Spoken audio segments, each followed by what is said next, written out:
Hi there, this is Max from Iridescent Color, and in today's video I want to show you step by step how to create a gloomy cinematic look like this using Iridescent Color DCTLs. And there are going to be 5 main elements to our look, and those are going to be a curve, a split tone scheme, and then hue, saturation, and density adjustments. And these are the 5 most important elements for most of the looks that you're going to create. So the first and most important ingredient in every look is going to be our contrast curve. And the reason for that is that our eyes are much more sensitive to differences in brightness than they are to differences in chromaticity. And that means that if you only have 5 minutes to create a look, it's best to spend them on your contrast curve and making sure that you get this one exactly right. For our gloomy cinematic look today, I want to start with a very strong base level of contrast. And in this case, I'm going to go for 1.4. This is further than I would go most of the time, but I want that mid-tone contrast that we get, especially around the facial features here, to be very strong. But as you can see, we also get a very crunchy toe. It feels like we're losing a lot of detail down there in the blacks. And this is what we're going to deal with right now. So one thing that is very typical for cinematic images is that we don't have a pure black. A black point will be slightly raised. And in this case, I'm going to raise it quite a bit because we have a lot of images that live in this darker, gloomier part of our tonal range. And so we want to make sure that even though this is very dark, we can see into these shadows, and a raised black point like here can really help us achieve this. So the next thing we want to do is we want to refine our toe strength and our toe length. In this case, I want to pull the toe strength down, and what that means, as you can see, is the roll-off gets softer. That means we get slightly less crunchy of a toe, and we can see more into the shadows. And as I said, this is really important for a very dark look like this. And in this case, I'm going to go for something like this.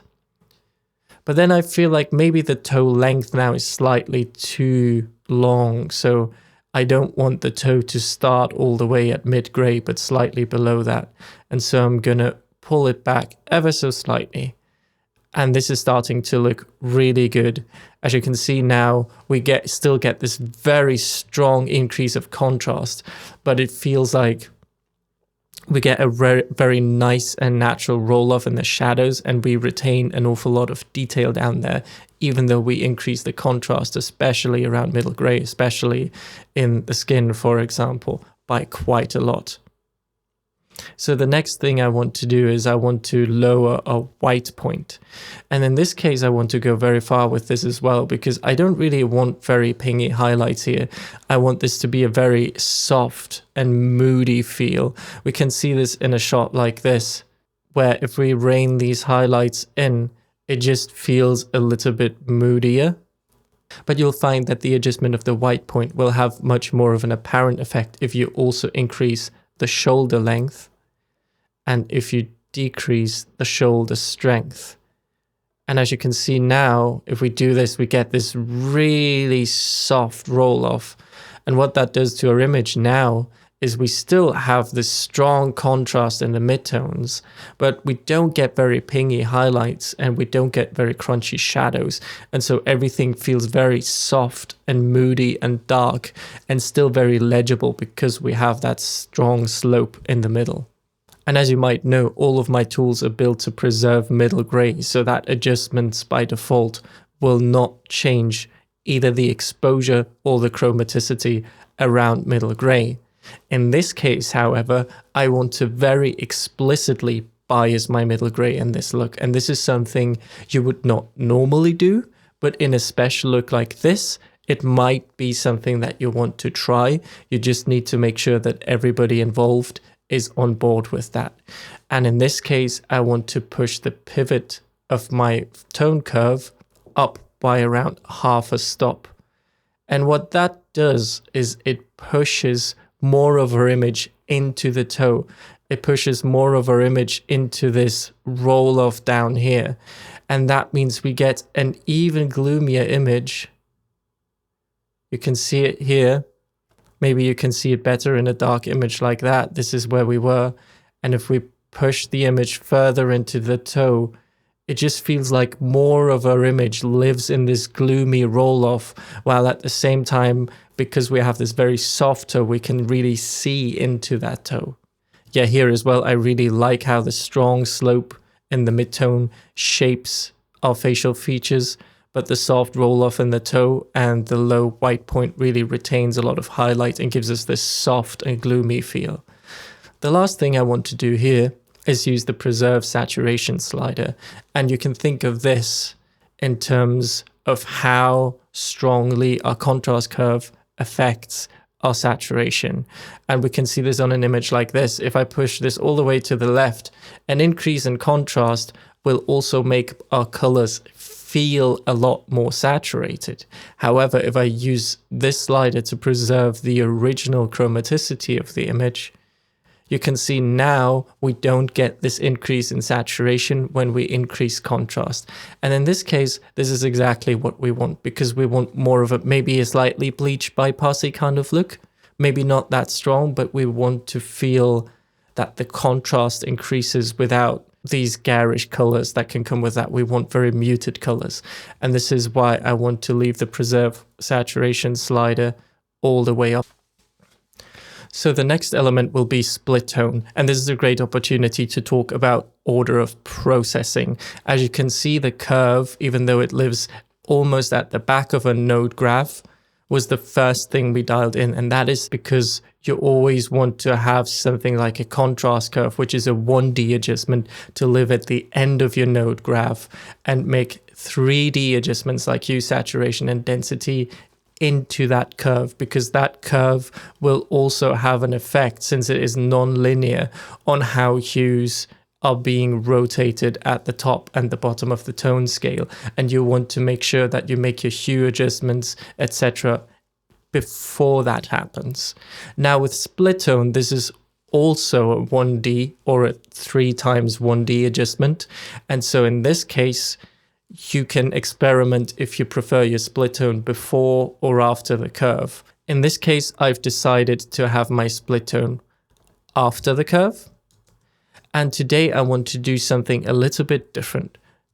So normally when we think of split tone, we probably usually think of something like this, where we have warmer highlights and cooler shadows, and we increase the color contrast. We increase the contrast between lighter areas and darker areas, not just by increasing contrast, but also by biasing them in opposite directions.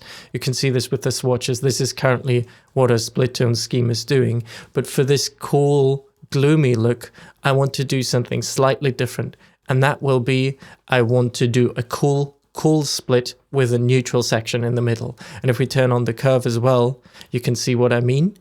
If I change the highlight hue to something on the cyan blue vector, now I'm cooling off both the highlights and the shadows, but I'm leaving values around mid-gray and around skin tones fairly neutral.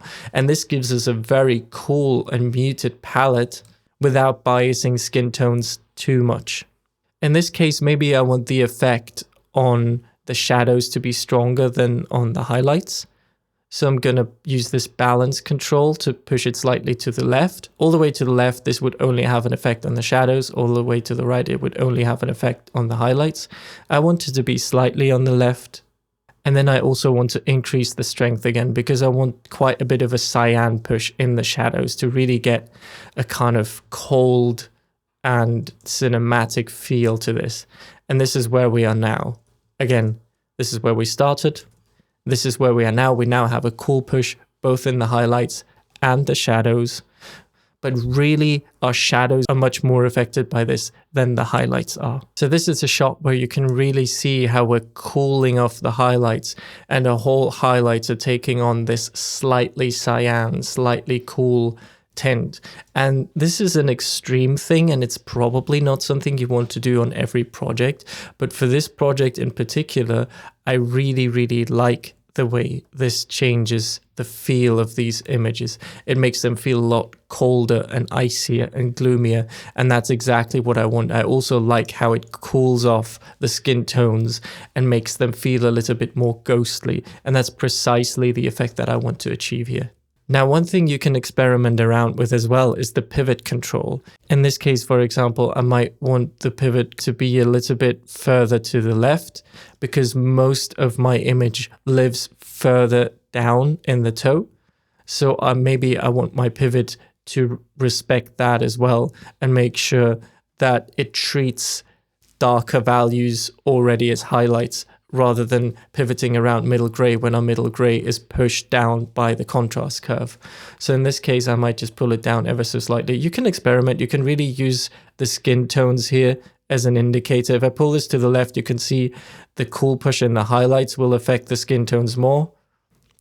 If I push it to the right, we get more of that cool push in the shadows and the skin tones. And in this case, somewhere around here really works very well for me. And I think I'm just going to leave it at that. And now, as you can see, we've only used these two nodes, but even without touching any of the other nodes, we've really already dialed in a very strong and characteristic look. We get that cinematic level of contrast, but also that soft roll-off, and we get a very gloomy feel by biasing our exposure down. And then we get this cold push by having a cold split with a neutral section in the middle to protect our skin tones just a touch.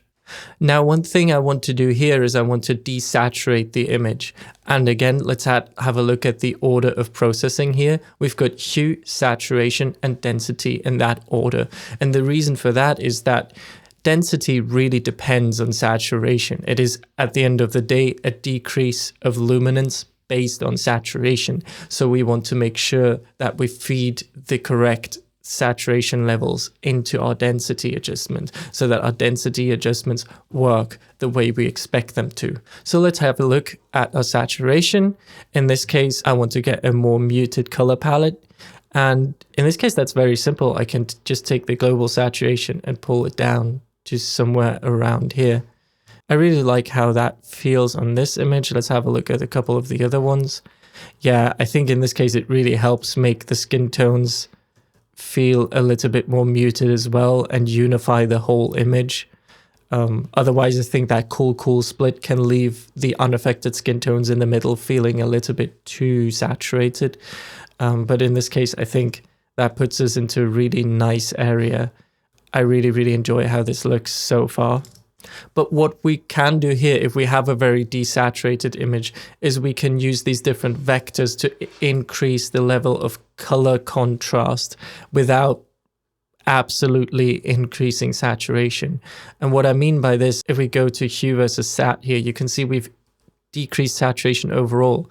But if we now go ahead and increase saturation in our cyans and our blues again, we can leave more of these cool colors untouched so that we still get strong blues and cyans, which help us with that cool feeling, while at the same time desaturating everything else so that we get a relative increase in saturation for blues and cyans, whereas in total we get an absolute decrease of saturation. And I think somewhere around here looks really good. We can also decrease the yellows a little bit. And in this case, this is not a project where my skin tones are supposed to feel really healthy. It's a gloomy, cold, and dark feeling project, and so we can totally do this. It obviously depends on your project if that is something you would like to do. But around here, I'm really happy with how that looks. And if I turn this curve off again, you can see this is a really subtle adjustment, but it helps us get this more muted, gloomy color palette. Okay, now let's have a look at our density. In this case, I don't even want to do too much because there aren't really many very highly saturated colors. One thing that can always help is turning up the red density a little bit. In this case, I think it can help us, these dark rings under the eyes and the lips can feel a little bit heavier. We can even counterbalance that by bleaching out our yellows to get a little bit more contrast. I think that looks quite nice. We can increase the blue density a little bit, but since we have a lot of blues and cool tones in our image, I don't want to go too far so that we don't lose too much energy down there. And around there is really all I want to do in this case. And I think it looks quite nice. It deepens these blues here a little bit. It deepens the reds. But other than that, it's not a radical change in our image.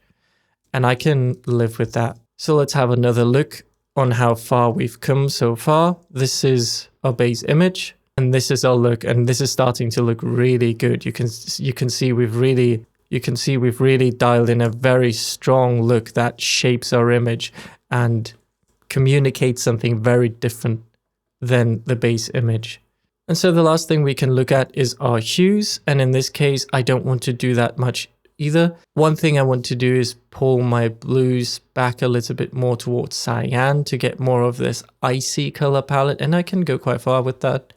Maybe around here, you can see it here in the jacket. Instead of these very blue blues, we get more of a cyan feeling, cooler blue. And that is generally a very helpful thing. And I think that really helps give us this icy color palette here as well. Other than that, maybe I want to do the same thing to magenta, cool those off as well. Maybe I want to move the greens a little bit further towards cyan as well. And I think that's really all I want to do here. We could try and use the tilt to get some unstable primaries where our highlights get a complementary hue shift to our shadows. And actually, I quite like the way that looks here. So I'm going to introduce that very subtly. And there we go. This is starting to look like a really good, well-rounded look. I'm really happy with how this is shaping up. So there's one last thing that I want to do in this case, and this has to do with what we've done here with the curve. So if you use this preserve saturation slider and push it all the way up, this means that the original chromaticity in the image is maintained. Now, if you have an image that has very strong highlights with a very specific color, and in this case, a blue has a bit of a cyan color, and then you lower, obviously because you've lowered the white point here, you really lower the luminance of these values, but this tool is trying to maintain their original chromaticity. It can start feeling like you get very saturated, unnatural looking colors. And if I push this very far, you can see what I mean. Because these colors are trying to hold on to their color, even though they are really the strongest highlights we have, and we would expect them to desaturate to white. This is something you need to be aware of when using the slider. And in this case, I'm just simply going to counteract that by using my bleach bypass DCTL. You could also just use the lume versus sat curve down here and introduce a slight high desaturation. And this just desaturates our very highlights. And I use this DCTL because I like the way this one works. And it just gives me the results that I want very quickly. But you can absolutely use the curves down there. There's nothing wrong with that. And that's the last thing that I wanted to introduce to make sure that our highlights up there don't hold on to the color for too long.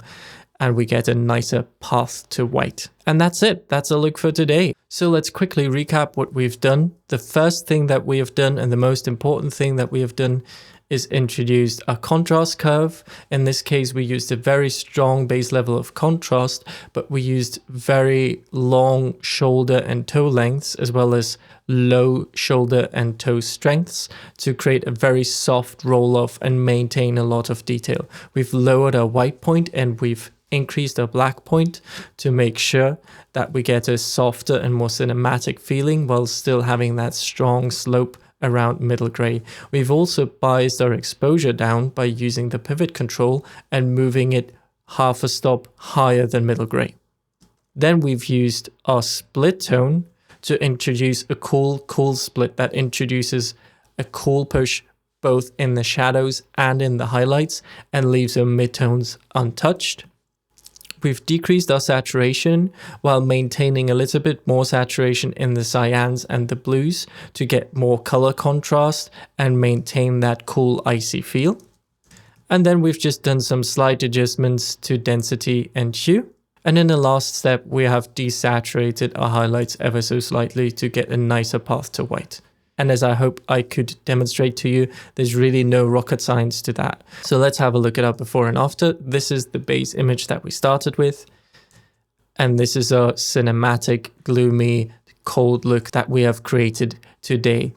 And again, let's have a look at this shot. This is where we started. And this is where our look has brought us. And I think just with these few adjustments, just with these 5 elements plus the desaturation, we've really been able to shape how that image communicates. And we've really been able to create a lot of character in that image that feels gloomy and dark, that feels cinematic, that has a strong level of contrast without losing any detail. And I think you can really see how this image communicates something very different from this image, and that is just through the look that we've just dialed in. And I hope you found this useful and helpful. If you have any more questions, if you would like to see more videos like that, please let me know. And I thank you for watching, and I hope I will see you again very, very soon.